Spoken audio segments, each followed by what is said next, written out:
Hi, good morning, everyone. I'm very sorry for this change in schedule today, but I had a sudden meeting that I was called off yesterday, and it was a very boring meeting. I prefer being in class than being in that meeting, so I'm very sorry.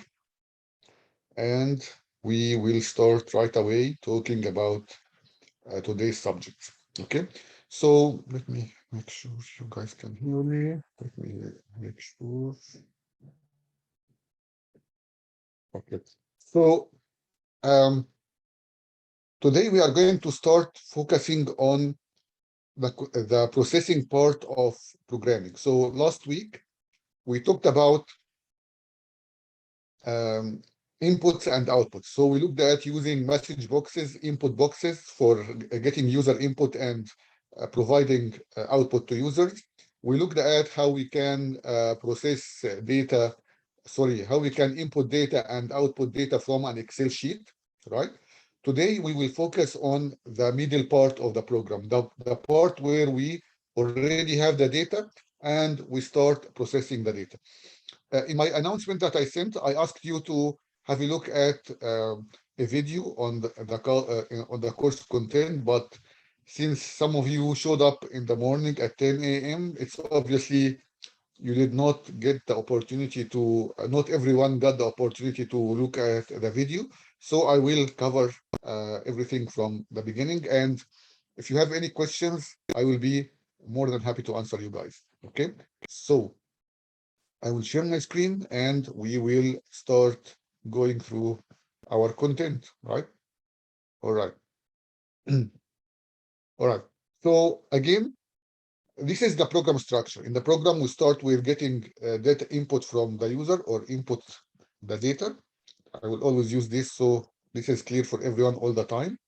And we already talked about that using input boxes and using range functions, right? And then at the very end, we have to go to give output to the user, right? And we talked about message boxes and again, range functions, right? Now we will focus on the middle part, the processing part, processing the data, right? So we already have our data as an input and we already have variables to hold our data and we want to do some work with this data. In programming, we have different types of processing. We have simple processing like we did last week. So adding two numbers together, concatenating names within the message box and stuff like that. And we have processing structures. Okay, we have what we call processing structures. So what is a processing structure in programming in general and in VBA in particular? Okay, I'm going to share a whiteboard for a minute and I will explain this to you guys before we go through some examples. Okay, when you write a program, input, processing, output, the flow of the program is from top to bottom. So for example, if I do it like this, we declare the variables and then variable x is equal to input box. Okay. And then variable y is equal another input box. And then I will do z is equal to x plus y. And then I'm going to create a message box with z. Okay. The program flow goes from top to bottom. So every instruction in the program is executed once, and then the program goes to the next instruction, and then next instruction, and so on and so forth, right? So the flow of instructions in a program is step by step, and each step is executed only once, right? This is the traditional way of in a normal program. Now, this is not always the case. Sometimes we want to change the flow of the program, right? So instead of going from line 1, 2, 3, 4, we want to go from line 1, jump to line 3, and then skip line 4, and then go back to line 2, right? So we don't want to move sequentially on the program. We want to branch or we want to skip lines or execute lines based on some criteria. Okay, so we have several programming structures that allow us to change the flow of the program. Okay, instead of going step by step, we'll do it differently. These programming structures includes using the if function. Okay, we'll look at that in a minute, using the if function. Okay, using something called loops, and we'll talk a lot about we will talk a lot about loops. Okay, right, and other stuff as well, but we'll focus on these two structures. Okay, so the focus of the structures we will be talking about in a minute is to modify the flow of code. We are no longer going to go line by line. We are going to use some logic in order to select what programming lines we want to use. Okay, the first and easiest of these structures is the if function. You guys, we use the if function in Excel, and it was one of the areas that are not so easy for you, right? Today, I will see that in coding, in programming, it's much more easier. Right, so let me show you some. Let me show you an example, and we'll do it with an Excel function, and then we'll do it in programming, and we'll see the difference. Okay, 1 second.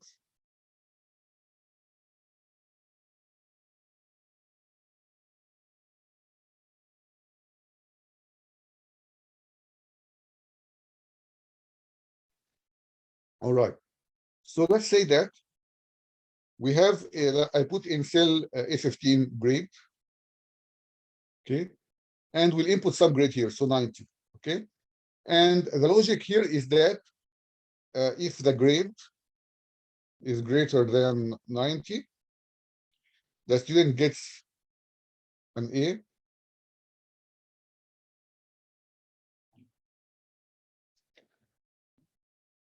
Otherwise, the student gets a B. Okay, a very simple if function, right? So I'm going to check the grade, and we want to compute the letter grade. So in Excel, we do it like this. We write it by using an if function, so equals if. And then if the grade, this is the B15, is equal to, sorry, is greater than 90, in this case, the student is going to get an A. Otherwise, the student is going to get a B, right?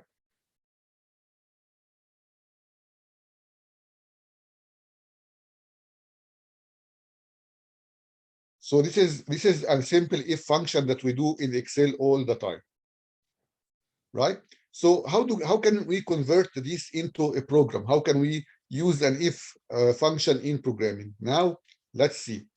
I'm going to go to developer. I'm going to create a new macro, record macro. We'll call it letter grade, for example. Okay, and then I press OK and stop recording. Okay. Then I will go to my Visual Basic. Right. Always the first step is to get some input, right? So I will create my variables. I will create a variable to hold the the grade. So I'm going to dim int grade as integer. Okay. So I created int grade to be an integer variable. Okay. And then int grade will be equal to range B15, as I remember, dot value. Okay. Right. And then we are going to check if the value of B15 is greater than 90 or not. So watch closely how the if function is written in coding. So I write if like I do in Excel, okay? And then I will write my condition. What is my condition? If the int grade, okay, is greater than 90, okay? So this is my condition. If the int grade is greater than 90, this is the criteria I'm checking right after the if. Then, okay, right? So we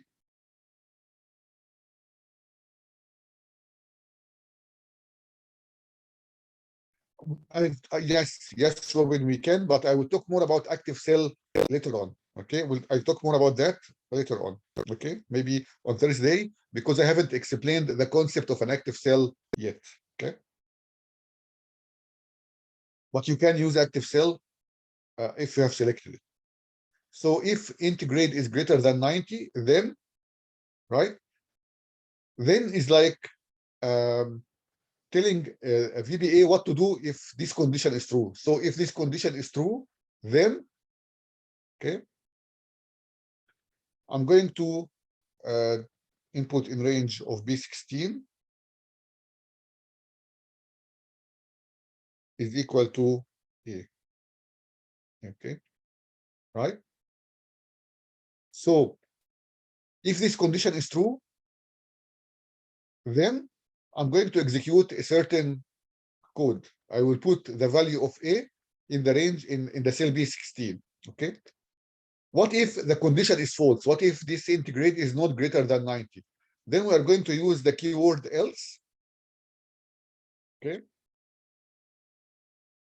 Range of B16 is equal to B. Right? And at the end, in Excel, at the very end, I close the parentheses of the if. Same idea here. At the end of the if statement, I have to put end if. Okay. And that's it. Now, let's examine the logic in this code. We start by getting our grade. What is the grade the student have? And then we examine the grade. If it is greater than 90, then I'm going to put the value A inside B16, right? Else, if this condition is not true, if it's false, then I will put the value B in B16, right? So now this program does not run in sequentially, right? First, it checks a condition, and based on the condition, the program will select which line to execute, right? Either this line or that line. Not both lines will be executed, either of them, right? Either we'll put A or B in B16, right? So if I run this code and go and look at my Excel, you will see that we have a B here. If I change this to 95, okay, and then go back to my code and run it, should get an A, hopefully, right? We have an A right here, right? So the role of the if function is to modify the flow of the program and make this flow based on a condition. If this condition happens, then do this, otherwise else, do something else, and then at the very end we have the end if. This is like the parenthesis of the if function, okay? So this is like the closing parenthesis of the if function in Excel. Okay. Now, does anyone have any questions so far? Good. Right. So let's do a variation of the if function, right? In Excel, we looked at having multiple conditions with and ors between them. We looked at using nested if, right? So let's try and address these two things using programming, right? So I'm going to go back to my Excel, okay?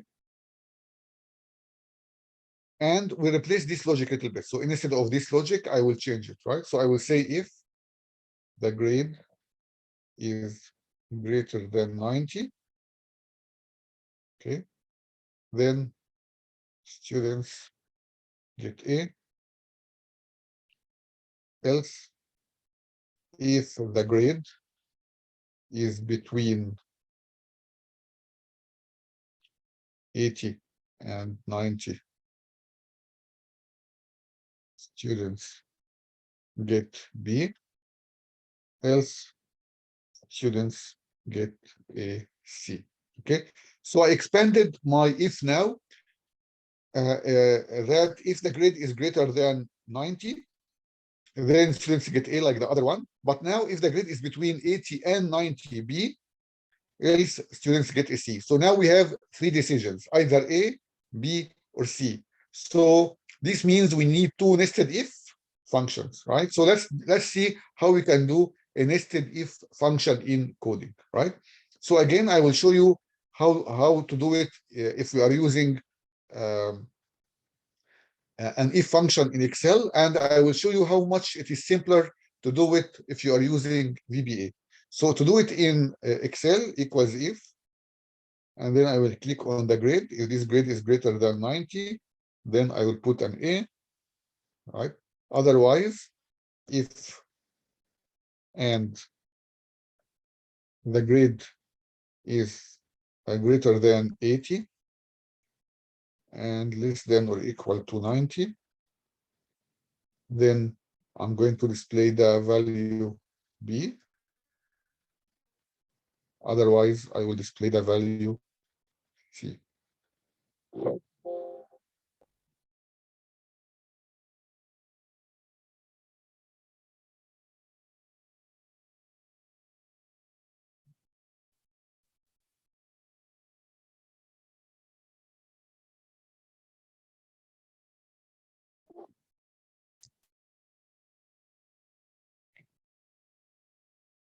I did something wrong here. B15.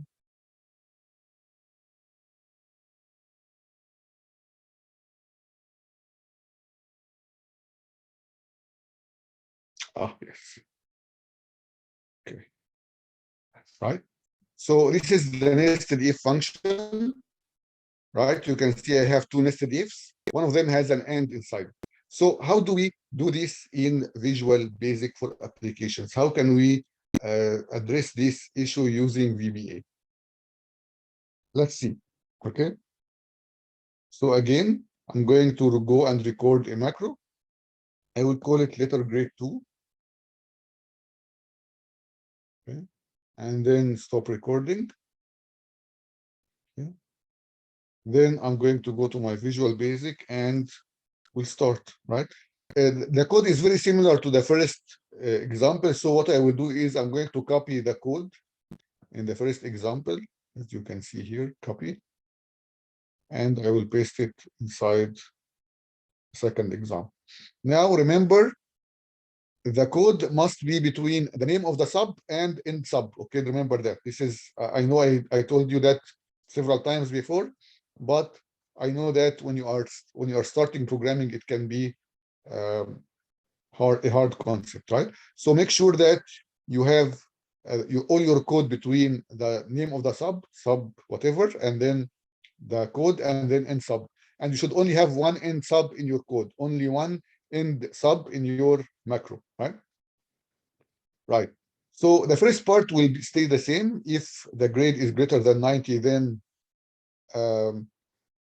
we'll put A. Now, the problem here is in the second condition. The second condition is another if. So we need to check if the grade is between 80 and 90. So how do we do this? By adding, we have an else here. We'll make it else if. Okay. So now it's not just else, it is else if. Okay, let me write it from scratch. Okay. So I write else if. Okay. And now I'm going to check the other conditions. The other condition is that the grade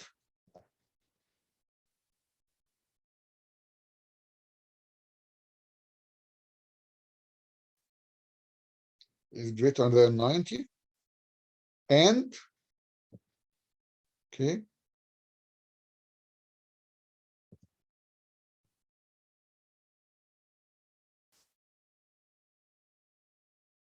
range of B15 is less than or equal to, sorry, greater than 80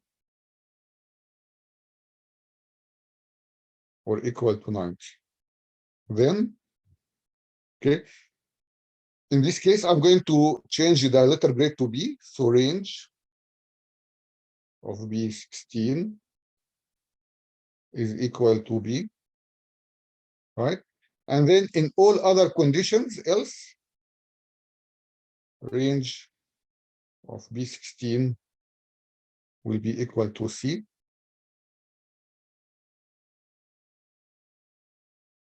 and don't forget the end if, right? So you can see it's more logical, it's more English-like when you write it in coding, right?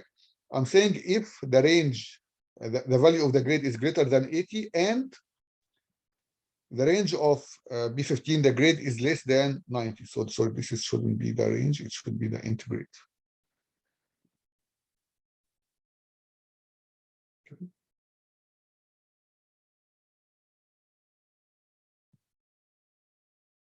Right? So it's more logical. It's easier to write. If you know English, it's easier to write this code than doing it when you are in Excel, right? The end goes between the conditions. In Excel, it went at the beginning, right? But here, when you are writing as a code, the end goes inside the conditions themselves, right?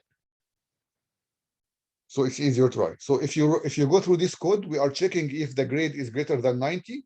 In this case, we'll put an A in B16. Otherwise, we are going to check else if. We are going to check if the grade is between 80 and 90. If this is the case, then we are going to change the grade into B. In all other conditions, if neither of these conditions is true, then we will put a C in B16. Okay. Any question here, guys? Does anyone have any questions? Any problems? Do you think it's easier or harder than Excel? Is it more logical to you?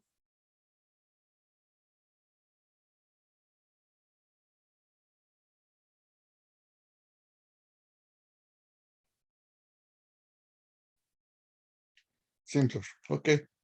So let's get you to try something almost the same. They are the same, right? Logically, they are the same. But the way you write them is more natural, right? When you put an end, when you speak in English, you say, if your grade is greater than 80 and less than 90, then you get an A, right? So you write the code as you speak. But if it's not that intuitive, in Excel, you need to put and at the beginning as a function and so on. So it may be more complex if you do it in Excel. Right. So let's do some practice and see if you guys can do this. Right? Okay. So let's do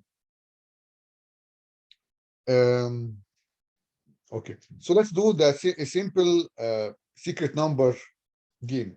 Okay, secret number game is very well known game.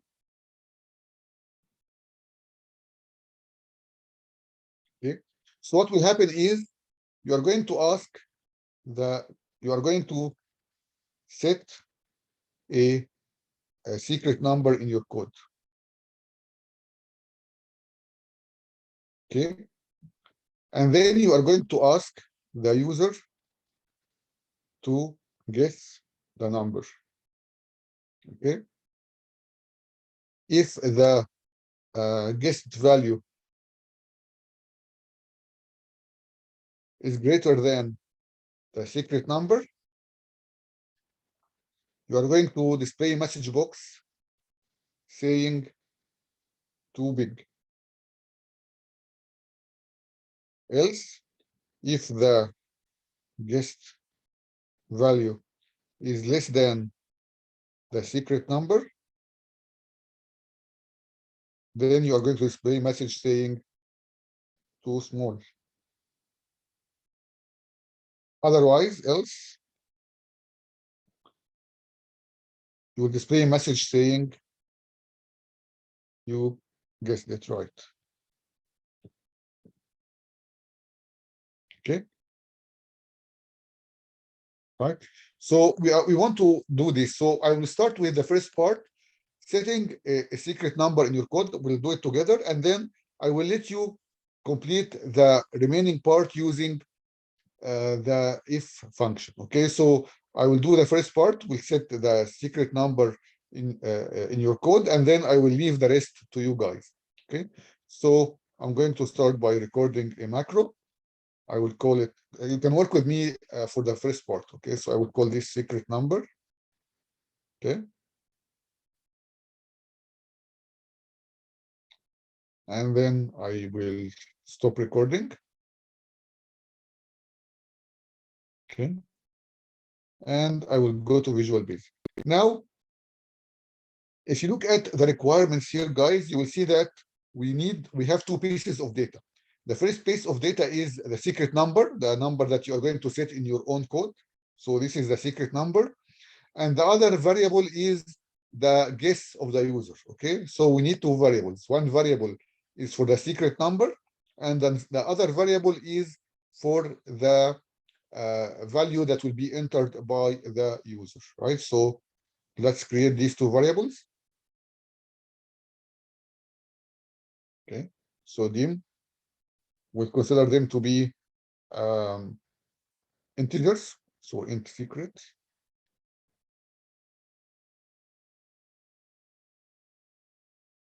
As integers. Okay, and then I will create another variable int guess as integers, right? So I created my variable, two variables. One of them is the secret number, and the other one is the guess of the user. And then I'm going to set my secret number to some value. So int secret, let's say equal 7, lucky number 7. Okay. Now I want you to complete the code, right? I want you to ask the user to guess the number and then use the if function as we did above in order to see if the guess of the user is greater than the secret, equal to the secret, or less than the secret. And based on this, display the appropriate message. Okay. So I'll give you guys 7-8 minutes to work through this.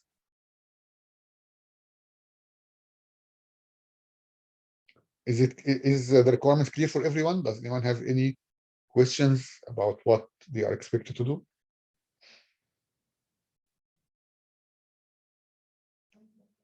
Okay.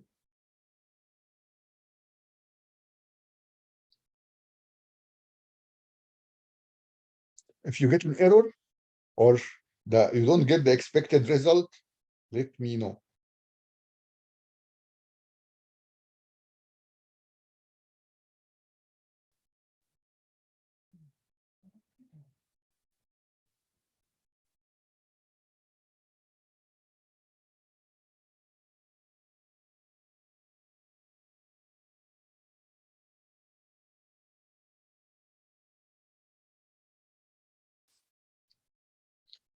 If you watch the video, it should be easy for you. If it's not, maybe a little bit challenging.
Hmm.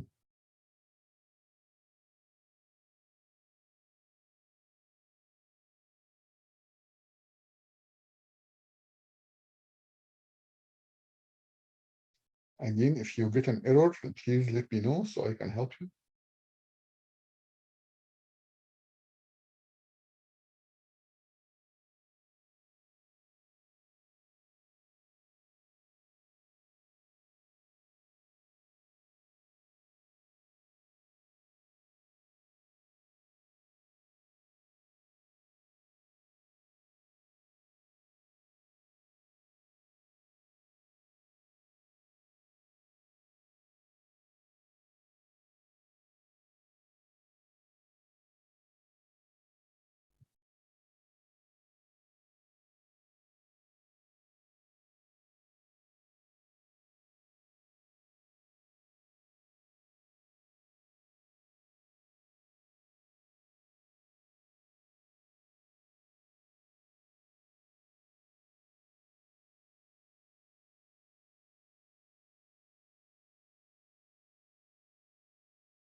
Are you guys done or are you still working on that?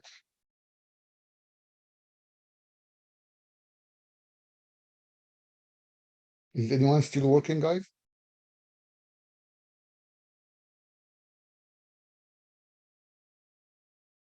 Okay, take your time.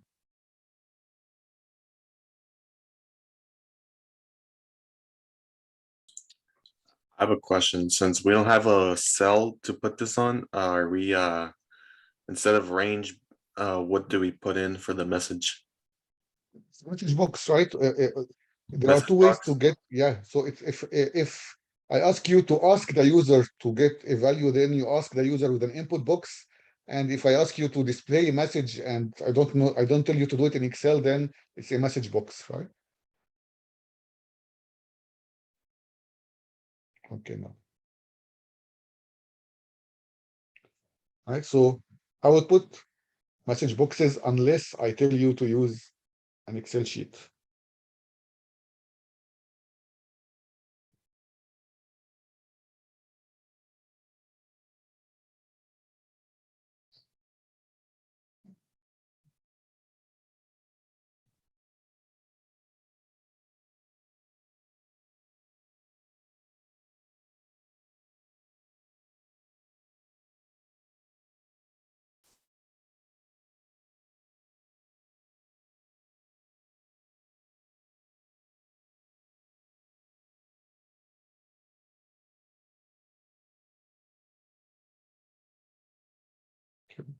I'll give you guys 2 more minutes and then we'll do it and I will ask a question.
All right.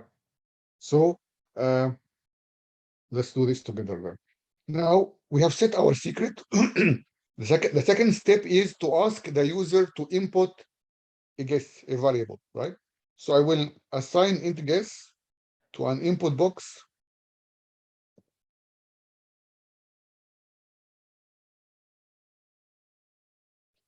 that asks the user, please enter your guess. Okay. So I'm asking the user to guess the number and whatever value the user will give me in the input box, I'm going to insert this into the variable called int guess. Now I'm going to use the if function to compare the user guess with the secret that I have stored in my program. So I will say if, okay, the guess is greater than the secret, then I'm going to display a message box saying too big. Okay. All right. Else, if, okay, the guess is less than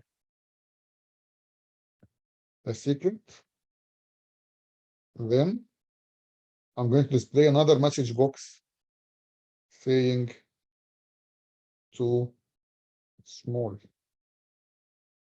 Okay, else, if the number is not greater than, if the guess is not greater than the secret and not less than the secret, then it must be equal to the secret. There is no other option. I will display message box saying you guessed it. And this will be the end of my code. All right. So first, I'm going to select a secret number. This is something that you select as the programmer. You are the programmer and you pick this number. Okay. And then you are going to ask the user to guess what number that you have created in your program. If the value entered by the user is greater than the secret number that you set, then you are going to display too big. Okay. If it is less, too small, else they are equal and the user has guessed it right. Okay. So let's run this code and see. This is like a game or something, right? So let's run it. So enter your guess, 6, too small, right? Run it one more time. We'll enter 19, too big. We run it a third time, 7, you guessed it, right? So it's working. Did it work for everyone, guys? Does anyone have any problems with this code? I have a question. Is there any way to add like a number of attempts to this code? Yeah, that's Jacob. This is a wonderful question. Thank you so much for asking that. This was my question, but you you went ahead and asked the question I was about to ask.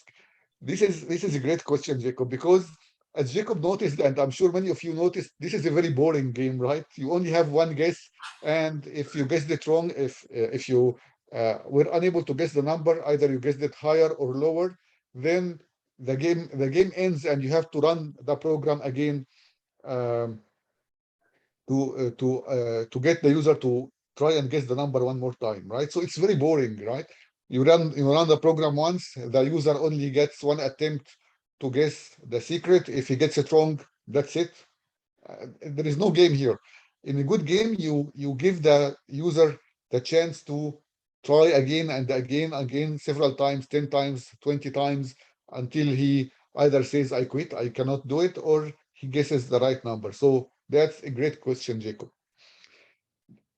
Do you guys understand Jacob's question? He's asking if we can make this program more interesting by giving the user more opportunities to guess the secret number. Okay, and that's something that, of course, we need to do in this code. And to answer Jacob's question, if you Jacob thought about it and I thought about it, then all the programmers in the world need something like this. They need a way to repeat the same thing several times. We need to keep trying, allow the user to keep trying to enter to guess the right number, right? This is why in programming languages, all programming languages, no exceptions, including VBA, we have a programming structure called loops, okay, called loops. So I will go back to my whiteboard to explain this concept of a loop, and then maybe we won't have time to do this today, but I will explain the concept to you, and we will modify this code, the same code that we have here. We are going to modify it on Thursday to get the user to try several times to ask the question. Okay. So let me share my white board and let's explain this concept of loops. Okay.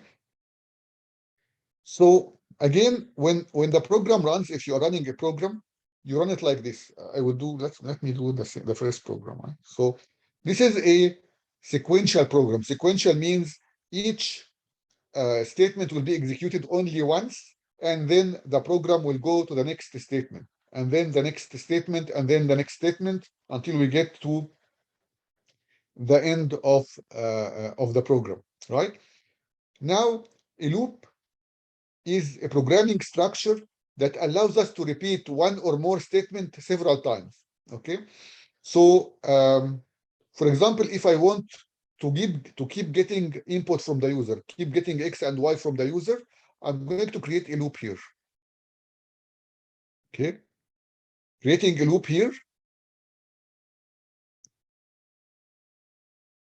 Okay, we'll get the program code to keep going through these two statements.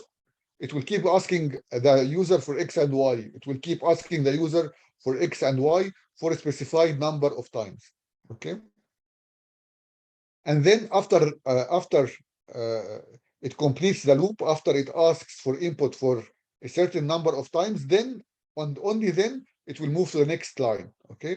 So the loop is a programming structure that allows us to repeat one or more statements several times. Okay. So the loop changes how the program runs. Instead of running sequentially, one statement at a time, the loop will cause one or more statement to be repeated several times. Okay, so we need to modify the program we just created using loops so that we keep asking the user to enter their guess. Okay, this is called in programming, it's called a loop.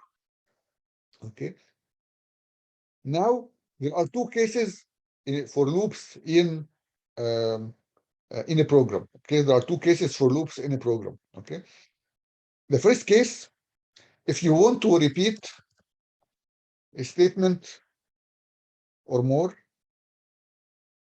several times, or more,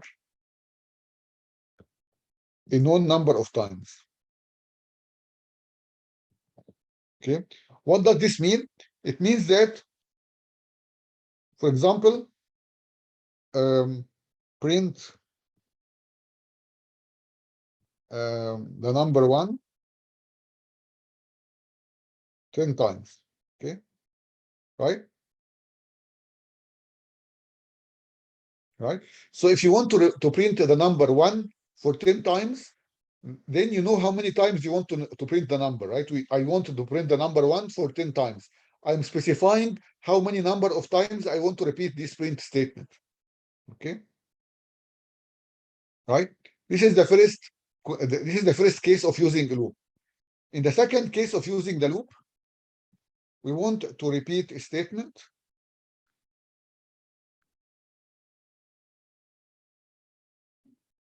until a certain condition is met.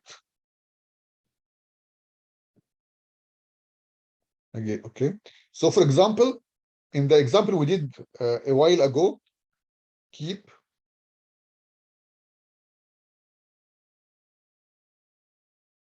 asking the user to guess the number until she guesses it right. Okay, right? So in the second example, I don't know how many times it will take the user to guess the right number. I need to keep asking until the user gets it right, until the user is able to get the right number, right? So I don't have a specified number of times to ask the user here. Okay, and therefore it's we use a different loop type. Okay, do you guys understand the difference between these two types? In the first type of loops, we know how many times we want to repeat the statement. I want to repeat the statement 5 times. I want to repeat the statement 10 times. I want to repeat it 3 times. Okay, and in the second case, I don't know how many times I want to repeat the statement. I want to repeat a statement based on meeting a certain condition, right? As an example, in the secret number program we just did, we want to ask the user to guess the right number until she gets it right. So we don't know how many times it will take her to guess it right. It may take her 3 times. It may take her 10 times. It may take her 100 times. We'll just keep asking. Okay, right? Next time we will see what kind of loops we use for the first condition here. When we know the number of times, we use something called for loop. Okay, and we will look at the second type of loops, which is the do until loop. Okay, do you guys understand the difference? I will visit this again on Thursday before we start doing some examples on the for loop and the do until loop. Any question, guys?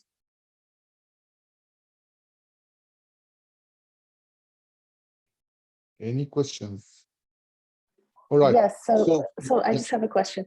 Yeah. Okay, so basically the first loop is like conditional, or I'm sorry, yeah, I think the first one was conditional, meaning you do it however many times.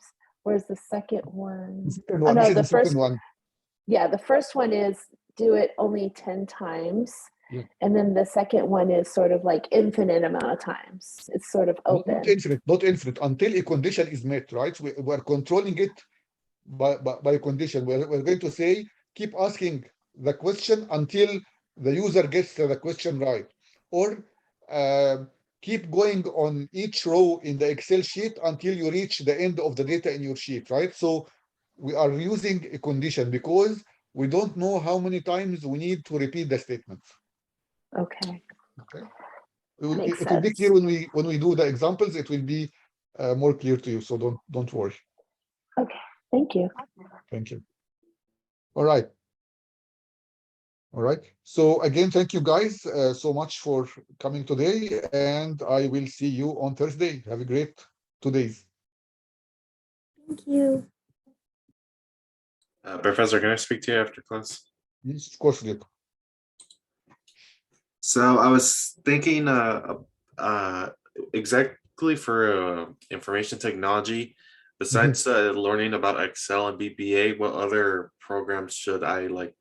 I have some experience with the C++, although I'm still rusty with it. I try to keep running code on Microsoft VS Virtual Studio or whatever it's called, but I keep getting Studio. error messages. Like, what code would you recommend to focus Okay. on? Right. So Jacob, today the most programming language in demand right now is Python. So Python is very simple. It's as simple as Visual Basic. It's much more simpler than C++. So you can go through Python. Okay, this is a very good thing if you're interested in programming, right? Okay. Yeah, it's simpler and you will get less errors when you do programming in Python. It's much more simpler, and it uses the same structures we use here. So it has the if, the for loop, it doesn't have much variables. There is no need to find variables there, but it's much more simpler than Visual Basic or Visual C or C++, right? And then there are so many information systems out there that you may want to learn, but this really is based on your interests, right? It's based on which areas are you interested in. If you are interested in coding and programming and analytics, then Python is a great way to go. Python is the chosen language for analytics. It is used for web programming. It's used for so many things. So you can go there. If you are interested in what we call programming applications for the computing or for even the mobile, then Java is another programming language. Java is very similar to C++. It's almost the same, identical to C++, so Java is there. This is for programming languages, but as someone in information systems, you can look at systems like SAS. SAS, we will look at SAS at the end of this course. We'll have a quick look at SAS, and you can learn it in several courses here at CSUMB. If you are interested in web development, in Business 460, my other course, we learn HTML and how to develop websites. If you are interested in organizational management or managing companies, then ERP systems like SAP. So there are so many things out there that you can work with. It depends on your interests. Which areas are you interested in? Then I can help you select the path. But it's wide open. There are so many things out there. It's very hard to tell you study this, and that. There are too many of them. All right. Also, by the way, your characters, I mean, you're shrinking on your Zoom. I'm what? You're shrinking, like all I could see is your head. Sorry. It's okay.